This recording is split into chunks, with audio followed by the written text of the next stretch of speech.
जेसीबीला विद्युत तारेचा स्पर्श होऊन विजेचा धक्का लागून एका 25 वर्षीय युवकाचा मृत्यू झाल्याची घटना तालुक्यातील पखोरा येथे शुक्रवारी सायंकाळी 6 वाजेच्या सुमारास घडली।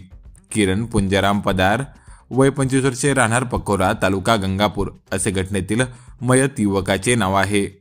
या घटनेबाबत मिळालेल्या प्राथमिक माहितीनुसार शुक्रवारी सायंकाळी 6 वाजेच्या सुमारास जुने पखोरा येथील एका शेतात जेसीबीने किरण पाईपलाईनची नाली खोदण्याचे काम करीत होता। यावेळी शेतातील विद्युत पंपाला विद्युत पुरवठा करणारे वायर जेसीबीच्या बकेटने ओढण्यात आले। त्यामुळे वायरमधील वीज प्रवाह जेसीबीमध्ये उतरून ऑपरेटर किरणला जोरदार विजेचा धक्का बसला। त्याला गंगापूर येथील उपजिल्हा रुग्णालयात दाखल करण्यात आले, मात्र वैद्यकीय अधिकाऱ्यांनी त्याला तपासून मृत घोषित केले।